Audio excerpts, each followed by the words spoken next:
Like I mentioned, the government shutdown at the time of this recording, this is still happening. Hopefully by the time this airs, the government shutdown's over.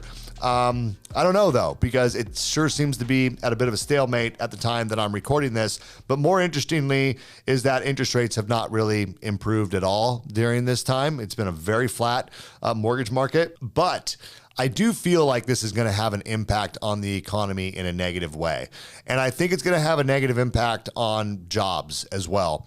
And, you know, when people are not getting their paychecks and they're not out there spending money, there's just no way that this doesn't have an impact on your leisure and hospitality sector, you know, jobs in general that are then supported by that.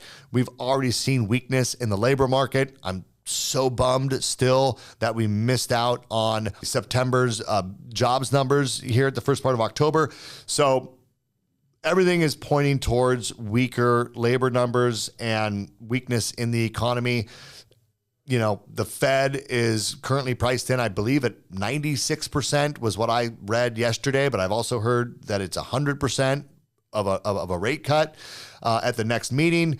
So all of this is showing weakness. So I do think that we are still moving in the direction of further easing from the Fed, a weaker economy, weaker jobs market, all of which should lead to lower rates. But as I mentioned, we're not seeing that right now. So maybe what we're experiencing is the calm before the storm.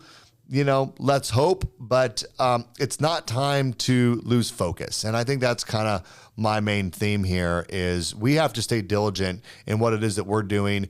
You know, rates may not have followed the trajectory that you were hoping. You know, we've definitely seen an increase in refinance business, but it's not a huge slew of refinance business. The purchase market felt like it heated up. It feels like it's cooled off over the last week or two. And at least that's what the data shows. And so I just think there's a lot of, you know, uncertainty as to the direction, and no one likes that. So we just have to stay focused and get through that.